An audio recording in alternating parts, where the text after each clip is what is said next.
Good morning, children. আজি আমি তোমালোকৰ কাৰণে এটা নতুন পাঠ লৈ আহিছোঁ Madam Rides the Bus আৰু এই যেটো লেসন আছে এই লেসনটো খুব এটা ইন্টাৰেস্টিং লেসন আমি জানিবলৈ গৈ আছোঁ আৰু ইয়াৰ যোগেদি তোমালোকে খুব সহজতে কোৱেশ্চন আনসাৰ খিনি ডিল কৰিব পাৰিবা মানে বাকি কোৱেশ্চন যিখিনি টেক্সট আছে যিবোৰ লেসন আছে সেই লেসনবোৰ অলপ জটিল হ'ব পাৰে কিন্তু এইটো অলপ ইন্টাৰেস্টিং পঢ়ি ভাল লাগে সেই কাৰণে তোমালোকে বহুত কথা ইয়াৰ পৰা শিকিব পাৰিবা যিখিনি কথায়ে তোমাক পৰীক্ষাত হেল্প কৰিব গতিকে লেসনটো তোমালোকে চাই যোৱাটো বেছি গুৰুত্বপূৰ্ণ আহা আমি আগবাঢ়িছোঁ ইয়াত বিফৰ ইউ ৰিডত বুলি এটা পাৰ্ট দিছে যে কৈছে ইন দিস সেনসিটিভ ষ্টৰী এই যেটো ষ্টৰী এই ষ্টৰীটো কোৱা হৈছে যে it is a sensitive story এই ষ্টৰীটো এটা সেনসিটিভ ষ্টৰী বুলি কৈছে সেনসিটিভ ইন এ সেন্স আমি পিছত গম পাম যে বুজাইছে যে এন 8 year old তাৰ মানে 8 বছৰৰ ছোৱালী এজনী কথা কৈছে 8 বছৰৰ 8 year old girl first bus journey তাৰ মানে 8 বছৰীয়া ছোৱালী এজনীৰ প্ৰথম bus journey into the world outside her village তাৰ মানে তাই এনেকুৱা ছোৱালী যিজনী ছোৱালী অকল গাঁওখনকে চিনি পায় গাঁওখনৰ বাহিৰত তাই গৈয়ে পোৱা নাই গতিকে সেই ছোৱালীজনী জীৱনত প্ৰথমবাৰৰ কাৰণে বাহিৰা পৃথিৱীখন পৰিদৰ্শন কৰিব মানে দেখা পাব এক্সপ্লোৰ কৰিব তাই গতিকে সেইটো হৈছে and also an induction into the mystery of life and death তাৰ পৰিও এটা বস্তু আছে তাৰ এটা ইন্ডাকশন আছে যেটো নেকি এটা মিস্ট্ৰি আছে লাইফ আৰু ডেথ এই বস্তুটোক তাই কনসেপচুৱেল কৰিলে হিদিনাখন মানে জীৱন আৰু মৃত্যুৰ যেটো এটা বিভেদ আছে সেই বিভেদটোক তাই মানে সেই মিস্ট্ৰিটো সেই ৰহস্যটো তাই কি বুজি পালে she feels a gap between our knowing that there is death তাই এই অনুভৱ কৰিলে যে এটা গ্যাপ আছে between our knowing that there is a death and our understanding of it আমি জানো মৃত্যু কি হেতু আমি জানো সেই জনাৰ মাজত আৰু এটা হৈছে আমাৰ জ্ঞান থকাটো আৰু এটা হৈছে আমি বুজি পোৱাটো তাৰ মাজত এটা গ্যাপ আছে তোমালোকে কথাটো বুজি পাইছা নাই ক'ব নোৱাৰো কিন্তু আমি চাবা মৃত্যু সকলোৱে মৰিব বুলি জানোৱে সেই জ্ঞানটো আমাৰ আছে আমি জানো কিন্তু আমি বুজি নাপাওঁ কথাটো বুজিছা জানো we all know that we are going to die but আমি এই কথাটো বুজি নাপাওঁ এই বুজি পোৱা আৰু জনাৰ মাজত এটা গ্যাপ আছে মানে এটা তাত এটা শূন্যতা বিৰাজ কৰে সেই শূন্যতাটো যদি নাইকিয়া হৈ গলে আমাৰ জীৱনৰ প্ৰতি যেটো ধাৰণা এই ধাৰণাটো কিছু পৰিৱৰ্তন হৈ যাব মানে আমি বহু বস্তু মানে ভাবিয়া আমাৰ এটো ইচ্ছা এটো কৰিম হেতু কৰিম এনেকে কৰিম বহুত আমাৰ ইচ্ছা আছে কিন্তু আমি যেতিয়া অন ৰিয়েলিটি যেটো কথা গম পাওঁ যে আমি যে ইমানখিনি কেলে কৰি আছো আমিতো এদিন মৰিমেই এই কথাটো যদি আমি বুজি পাওঁ তেতিয়াহলে আমাৰ কনসেপ্টটো লাইফৰ ওপৰত যেটো ধাৰণা সেই ধাৰণাটো কিছু হলনি হ'ব গতিকে সেইটো আমাক ইন্ট্ৰোডাকশন বিফৰ ইউ ৰিড পাঠটো পঢ়াৰ আগত আমাক জানিবলৈ কোৱা হৈছে এতিয়া চাবা প্ৰথমতে আৰম্ভ কৰিছো এনে তোমালোকক বুজাবলৈ কাৰণে এটা কিছু দৃশ্যৰ সহায় মই লৈছো যাতে তোমালোকৰ কনসেপ্টটো ক্লিয়াৰ হয় আসলতে অলপ পঢ়িও গৈছো চাবা there was a girl named Wali Ammai Wali যদিও আমি ভি দি উচ্চাৰণ হৈছে তথাপি যেহেতু সাউথৰ হয় গতিকে আমি ভা উচ্চাৰণটো নকৰি ৱা উচ্চাৰণটো বেছি কৰাটো প্ৰযোজ্য হ'ব গতিকে Wali Ammai who was called Wali for short she was 8 years old and very curious about things her favorite pastime was standing in the front doorway of her house watching what was happening in the street outside এতিয়া চাবা এই যিজনী ছোৱালী এই ছোৱালীজনীৰ নাম কৈছে তাৰ যেটো সম্পূৰ্ণ নাম এটো হৈছে Wali Ammai তাৰ নামটো Wali Ammai মনত ৰাখিবা আৰু তাক নেকি called Wali for short তাৰ মানে যিসকল মানুহৰ নাম অলপ দীঘলীয়া হয় সেই সকলৰ নামটো এনে আমাৰ সমাজত তাক অলপ শৰ্ট কৰি পিনে মতা হয় গতিকে সেইখিনি নামবোৰক আমি শৰ্টকে Wali Ammai নকয় কোনোবাই তাক ঘৰত বা আশেপাশে সকলোৱে বেছিকে তাক Wali বুলি মাতে গতিকে তাইক আমি ইয়াৰ পিছত Wali Ammai নামটো পাহৰিয়ে যাম আমি যেতিয়া লেচনটো পঢ়ি থাকিম তাৰ যে আচল নাম ৱালি আম্মাই ফুল নামটো সেই নামটো পাহৰি যাম আমি তাক গোটেই লেচনটোৰ মাজতে ৱালি বুলিয়ে কৈ থাকিম বাৰু এতিয়া কৈছে she was 8 years old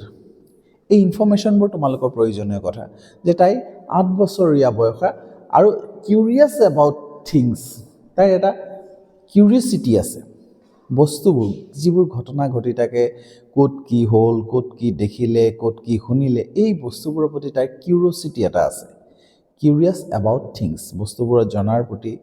জানিবৰ প্ৰতি দেখাৰ প্ৰতি তাৰ এটা কিউৰিয়চিটি আছে আমাৰ বহুতৰো থাকে কম বেছি পৰিমাণৰ কিছুমানৰ বেছি থাকে কিছুমানৰ কম থাকে কিছুমান বস্তু আমাৰ জনাৰ প্ৰতি ইচ্ছা থাকে কাৰোবাৰ কম কাৰোবাৰ বেছি এতিয়া লক্ষ্য কৰিবা যেটো পাষ্ট টাইম আমাৰ সকলোৰে ফেভাৰিট পাষ্ট টাইম এটা আছে ফেভাৰিট পাষ্ট টাইম মানে আমি হবি বুলি ক'ব পাৰোঁ নহয়নে হবি যেনেকৈ হবি আছে কাৰোবাৰ ফুটবল খেলাৰ হবি আছে কাৰোবাৰ চিনেমা চোৱা হবি আছে কাৰোবাৰ গান শুনা হবি আছে চ' কোনোবাই মোবাইলছত আজিকালি ৰীল দেখাৰ হবিটো বেছি হৈছে গতিকে তেনেকুৱা ধৰণৰ বেলেগ বেলেগ হবি আছে কিন্তু যিহেতু আমি এটা গল্প এনেকুৱা এটা গল্প পঢ়ি আছোঁ যিটো বহুদিন পুৰণি পৰিৱেশটো যিটো সেই পৰিৱেশটো বহুদিন পুৰণি এটা গল্প লক্ষ্য কৰিবা এই যিটো প্লটটো এই প্লটটো কিন্তু আজিৰ প্লট নহয় ইয়াত যিহেতু মেডাম ৰাইডছ দ্য বাছ বুলি তোমালোকক লেচনটো কোৱা হৈছে ইয়াত বাছৰ কথা বাছৰ ইম্পৰ্টেঞ্চ আছে আজিৰ তাৰিখত আমাৰ সমাজত বাছৰ সেই ইম্পৰ্টেঞ্চ নাই তাৰমানে আমি এতিয়া যিটো সময়ৰ কথা কৈছোঁ ইয়াত কোনো চন উল্লেখ কৰি দিয়া নাই কিন্তু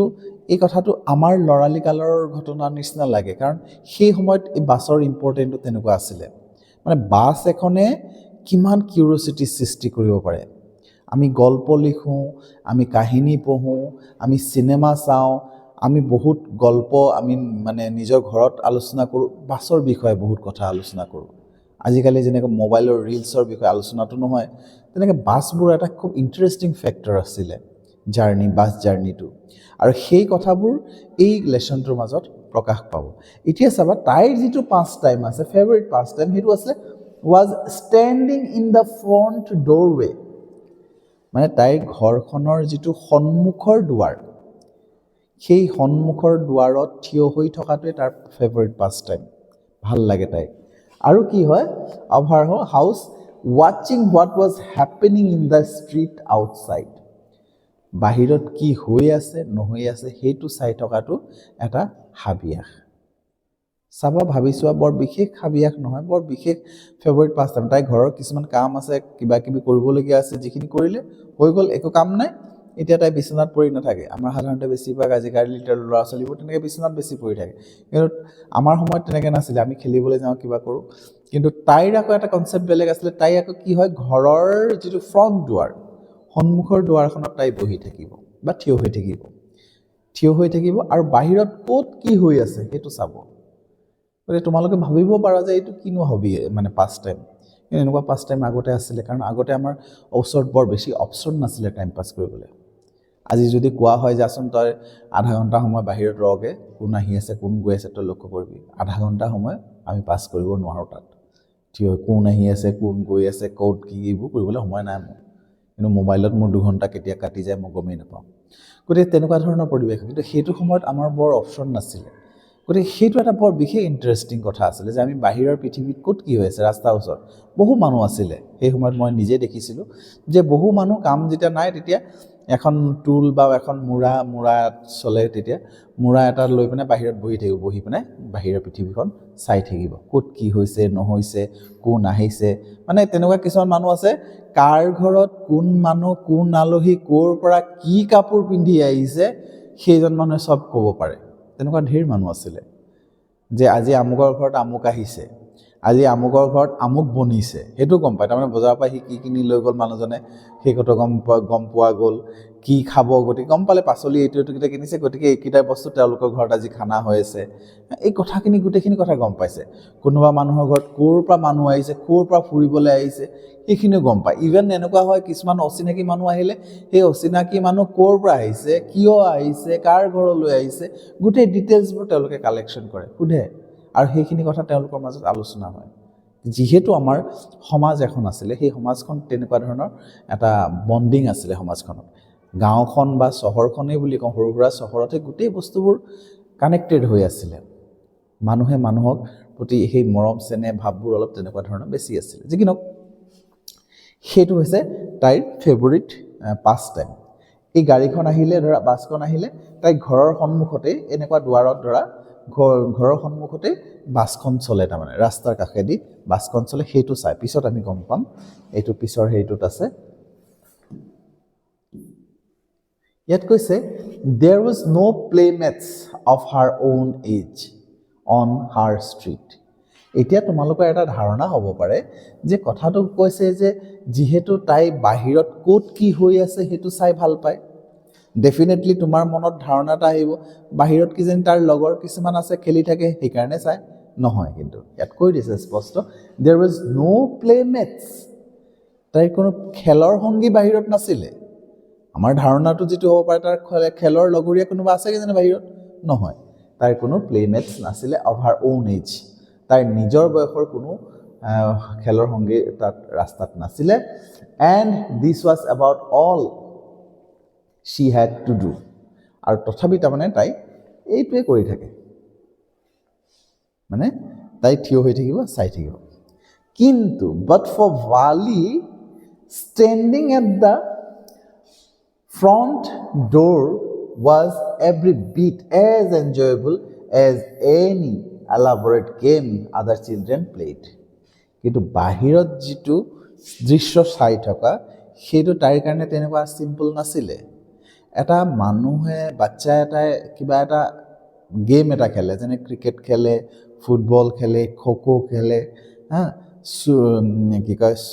চুৰ পুলিচ বা লুকা ভাকু খেলে সেই গোটেই খেলবোৰৰ মাজত কিমান আনন্দ পায় ল'ৰা এজন বা ছোৱালী এটাই বহুত আনন্দ পায় কিন্তু সেই যিমান আনন্দ পায়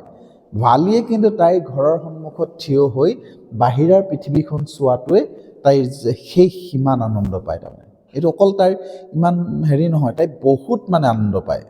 এটা বাচ্চাই যেনেকুৱা চাবা সি তাই যেনিবা লগৰখিনিয়ে লৈ পিনে ফুটবল খেলি আছে বাহিৰত সো সি ঘৰৰ পৰা কিমান সোনকালে বাহিৰলৈ যাব গৈ পিনে খেলিব বিচাৰে গতিকে কিমান তাৰ হাবিয়াক থাকিব সিমান হাবিয়াক তাইৰ বাহিৰৰ পৃথিৱীখন চোৱাৰ প্ৰতি আছিলে গতিকে তাইৰ খুব ইণ্টাৰেষ্ট আছিলে বাহিৰত কিন্তু তাৰ বাহিৰত কোনো তাৰ লগৰ প্লেমেটছ নাছিলে এতিয়া চাবা তাৰপিছত কি হ'লগে watching in the street gave her many unusual experience এটা তাইৰ কাৰণেই নহয় আমাৰ সকলোৰ কাৰণে যেটা ৰাস্তাটোত আমি চাই থাকো বহু কথা দেখো বহু বুজো কোন মানুহ কেনেকৈ আহিছে নাই সদায় এটা আনইউজুৱেল এক্সপেৰিয়েন্স আছিলে তাৰমানে তুমি সদায় কিবা না কিবা এটা এক অভিজ্ঞতা লাভ কৰিব পাৰিবা যেটো অভিজ্ঞতা তোমাৰ সেম নাথাকে সদায় আনইউজুৱেল বেলেগ কিবা এটা অভিজ্ঞতা তুমি পাই থাকিবা গতি আনইউজুৱেল এক্সপেৰিয়েন্স তাই লাভ কৰিছিলে বাহিৰত চাই থাকি দ্য মোষ্ট ফেসিনেটিং থিং ইয়াৰ ভিতৰত আটাইতকৈ যেটো ফেসিনেটিং থিং আছিল আটাইতকৈ মোহনীয় আটাইতকৈ ভাল লগা আছিল was the bus এই এতিয়া কথাটা আহিলে বাছটো কথা আটাইতকৈ মোহনীয় কথাটো আছিল বাছটো that travel between her village and the nearest town এইটো কথা লক্ষ্য কৰিবা যে বাছখন ক'ৰ পৰা ক'লৈ গৈছিলে যেটো তাইৰ গাঁওখনৰ পৰা আৰম্ভ কৰি সেই গাঁওখনৰ আটাইতকৈ ওচৰত থকা যেটো টাউন সেই গাঁওখনৰ পৰা আটাইতকৈ ওচৰত থকা টাউনলৈকে অহা যোৱা কৰিছিলে বাছটো সেই বাছটোৱে আছিলে তাইৰ কাৰণে মোষ্ট ফেসিনেটিং থিং বাহিৰত সদায় কিবা না কিবা এটা হৈ থাকে কিন্তু আটাইতকৈ ভাল লগা যেটো তাইৰ হেইটো হৈছে বাছটোৰ প্ৰতি বৰ বিশেষ আকৰ্ষণ তাৰ আছিল হা it pass through the street এই ৰাস্তাৰ সন্মুখেদি পাৰ হৈ যায় through the street each hour প্ৰত্যেক ঘণ্টাতে মানে আহা যোৱা কৰে once going to the town once coming back এবাৰ চহৰখনলৈ যায় আকৌ এবাৰ চহৰখনৰ পৰা উভতি আহে গতিকে এটা ঘণ্টাত দেখিবা ঘৰ চহৰ ফালে গৈছে আকৌ এটা ঘণ্টাত দেখিবা হি উভতি আহিছে গতিকে এই বাছটো আসলে চোৱাটো তাইৰ কাৰণে আটাইতকৈ বেছি ইন্টাৰেষ্টিং ফেক্টৰ আছিলে তাৰ পিছত আহিলে the sight of the bus filled each time with a new set of passengers was a source of unending joy for Vali এটা ভালিৰ কাৰণে এটা আনএন্ডিং জয় আছিলে আনএন্ডিং জয় মানে এনেকুৱা আনন্দ যাৰ নেকি শেষ নহয়, খুব বেছি আনন্দ। আৰু সেই আনন্দৰ উৎসটো কি, ক'ৰ পৰা আহে সেই আনন্দটো? সেই আনন্দটো আহে এই বাছখনৰ পৰা। কেনেকুৱা? Filled each time new set of passengers. প্ৰত্যেকবাৰতে নতুন নতুন পেচেঞ্জাৰ্ছ যে দেখিব, কাৰণ বাছত সদায় একেখিনি পেচেঞ্জাৰ নোপোৱা, সদায় বেলেগ বেলেগ ধৰণৰ পেচেঞ্জাৰ তুমি দেখিবলৈ পাবা, বেলেগ বেলেগ মানুহ দেখিবলৈ পাবা, বেলেগ বেলেগ মানুহৰ মুখ, তেওঁলোকৰ অংগী ভংগী, কিবা কিবি লৈ আহা, কিবা কৰা, এই গোটেইখিনি দেখিবলৈ পায়। গতিকে এই গোটেইখিনি বস্তুৱে কি হয়, বালিৰ কাৰণে হৈছে এনেকুৱা এটা উৎস, কি উৎস? আনএণ্ডিং জয়। তাৰ কাৰণে সমাপ্তই নহয় এনেকুৱা আনন্দ। সদায় প্ৰত্যেকবাৰ বেলেগ বেলেগ ছেট অফ পেচেঞ্জাৰ্ছ দেখিব আৰু বেলেগ বেলেগ, তাই মানে সেইটোৱে এটা বহুত আনন্দ দিয়ে। গ'ল, সেইখিনি হৈ যোৱাৰ পিছত কি হ'ল? Day after day she watch the bus. সদায় চাই থাকে, তাইৰ কোনো মানে আনন্দৰ শেষ নাই, খুব আনন্দ পাই থাকে, সদায় চাই থাকে, ডে আফটাৰ ডে চাই থাকে। তাৰপিছত কি হ'ল? গ্ৰেজুৱেলি এ টিনি উইচ ক্ৰিপ্ট ইনটু হাৰ। এটা সৰু এটা আশা তাৰ মনত জাগিলে যে এণ্ড গ্ৰিউ দেয়াৰ, আৰু আশাটো লাহে লাহে বাঢ়িবলৈ ধৰিলে। হঠাৎ মানে চাই থাকোঁতে হঠাৎ কি মানে ভাৱ এটা, টিনি উইচ বুলি কৈছে, লক্ষ্য কৰিবা, খুব সৰু এটা ইচ্ছা, টিনি উইচ, একেবাৰে সৰু এটা ইচ্ছা তাৰ মনত আহিলে আৰু তাত বৃদ্ধি হ'বলৈ, ইচ্ছাটো লাহে লাহে বাঢ়ে মানে মানুহৰ। তোমাৰ সাধাৰণ পটককৈ ইচ্ছা আহিলে যে মই চাহ একাপ খাওঁ, বা ভাত অকণমান খাওঁ, বা মাংস খাওঁ, তাৰপিছত চাবা লাহে লাহে কিবা কিবি আৰু ভাবিবলৈ ধৰিলে, ভাবোঁতে মাংস খোৱা বা চাহ খোৱা বা এযোৰ নতুন চোলা কিনাৰ ধাৰণাটো লাহে লাহে বাঢ়ি গ'ল। তাৰমানে তেনেকুৱা ধৰণৰ হৈ যায়, নাই লাগিবই এতিয়া মোক নতুন চোলা লাগিবই, এনেকুৱা ধৰণৰ ধাৰণা এটা আহি যায়। ঠিক তেনেকুৱা ধৰণৰ হৈ গ'ল। সেই আশাটো আছিলে, she wanted the bus to ride on that bus. সেই বাছটোত জাৰ্ণি কৰিবলৈ বিচাৰিলে, বাছটোত উঠিব বিচাৰিলে, ইভেন ইফ জাষ্ট ওৱান, এবাৰেই লাগিলে হওক, বাছটোত এবাৰ তাই উঠিব। সেই মানে ইচ্ছাটো, সৰু এটা ইচ্ছা তাৰ মনত জাগিলে, সেই ইচ্ছাটো লাহে লাহে গ্ৰ' কৰিবলৈ ধৰিলে, বাঢ়িবলৈ ধৰিলে, যে এবাৰৰ কাৰণে হ'লেও সি সেই বাছখনত যাব, তাত তাৰমানে বাছখনত তাই ফুৰিব বা উঠিব, সেইটো তাৰ ইচ্ছা মনত উদয় হ'ল। তাৰপিছত this wish became stronger and stronger. এতিয়া কি হ'ল দেখিছা যে, এই উইচটো যিটো আছিলে, এই যিটো সৰু টিনি উইচ যিটো কৈছিলে আমাক, যিটো টিনি উইচ আছিলে, সেই টিনি উইচটো বিকেম ষ্ট্ৰংগাৰ, লাহে লাহে ষ্ট্ৰংগাৰ হৈ পৰিলে, শক্তিশালী হৈ পৰিলে। এণ্ড ষ্ট্ৰংগাৰ, দুবাৰ যেতিয়া কথাটো কৈছে, ষ্ট্ৰংগাৰ এণ্ড ষ্ট্ৰংগাৰ, কথাটো বুজিবা, খুব বেছি মানে শক্তিশালী। মানে সেই যিটো সৰু আশা এটা আছিলে, সেই আশাটো বেছি আশা হৈ গ'ল। এতিয়া মানে এইটো যিটো আমি ডিজায়াৰ বুলি কওঁ, এটা উইচৰ পৰা সেই উইচটো যেতিয়া বেছি হৈ যায়, তেতিয়া সেইটো ডিজায়াৰলৈ হৈ যায়গৈ, মানে পাবলৈ এটা মানে খুব বেছি তীক্ষ্ণ ইচ্ছা, মানে তেনেকুৱা আহি পৰিলে। Until it was an overwhelming desire. তাৰপিছত গৈ সি এটা অভাৰৱেলমিং ডিজায়াৰ হৈ গ'ল, ডিজায়াৰতকৈ আৰু বেছি হৈ গ'ল। তাৰমানে মানে উঠিমেই বাছত, তাই জীৱনৰ লক্ষ্যৰ দৰে হৈ পৰিলে। তাৰমানে এই কামটো কৰিম। তোমালোকৰ কিছুমান কথা এনেকুৱা থাকে, কিছুমান ল'ৰা ছোৱালী দেখিবা চেঞ্জ হৈ যায়। মানে এতিয়া HSLC এক্সাম ওচৰত আছে, বহুত দিন সি ফটোৱামি কৰি থাকিলে, মানে কিবা কিবি খেলা ধূলা কৰি থাকিলে, পিছলৈ কিন্তু তাই মাইণ্ডটো চেঞ্জ হৈ যায়। নহয়, মই এইবাৰ মেট্ৰিকত ভালকৈ পাছ কৰিম, ঠিক আছে কৰিম, মনে মনে ভাবিলে, ভালকৈ পাছ কৰিম, হয়, লাহে লাহে তাই এই কথাটো তাৰ মাইণ্ডত সোমাই গ'লগৈ। এনেকুৱা সোমাই যায়গৈ, মই নিজে পাইছোঁ তেনেকুৱা ষ্টুডেণ্ট, খোৱা বোৱাও বাদ দিয়ে, নাখাওঁ, মোৰ পঢ়া হোৱা নাই, মই কেলৈ খাম, মোৰ এইটো কমপ্লিট হোৱা নাই, মই ভাত কেলৈ খাম, নাখাওঁ, মোৰ লক্ষ্য হৈছে মই মেট্ৰিকত এনেকৈ পাছ কৰিম, ইমান পাৰ্চেণ্টত মই পাছ কৰিম, সেইটো মই কৰিম। সেইটো এটা অভাৰৱেলমিং ডিজায়াৰ যেতিয়া হৈ যায়, তাই সেইটো পাবলৈ সি কেন ছেক্ৰিফাইচ এনিথিং। খোৱা বোৱা ছেক্ৰিফাইচ কৰি দিয়ে, শুৱা নুশুৱে, মানে ইভেন এনেকুৱা দেখা যায় যে লেট্ৰিন কৰিবলৈ গ'লেও কিতাপখন বা কিবা এখন লৈ পেলাইহে যায়, মুখস্থ কৰি থাকে লেট্ৰিনত গৈ কিবা কিবি শিকি থাকে। এনেকুৱা সময় লছ নকৰি বজাৰ পঠিয়াইছে বোলে মাকে, উপায় নাই বজাৰটো যাবই লাগিব, সি কিন্তু সেই কাগজ এডোখৰ কিবা এটা লিখি লিখি মুখস্থ কৰি কৰি গৈ আছে। এই গৈ গৈ গৈ ক'ৰবাত পাই যায়গৈ, ক'বই নোৱাৰি মইতো আকৌ ঘূৰি আহেগৈ, এনেকুৱা ধৰণৰ এটা পৰিস্থিতি হৈ যায়। সেইটো হৈছে অভাৰৱেলমিং ডিজায়াৰ। তুমি যিকোনো বস্তু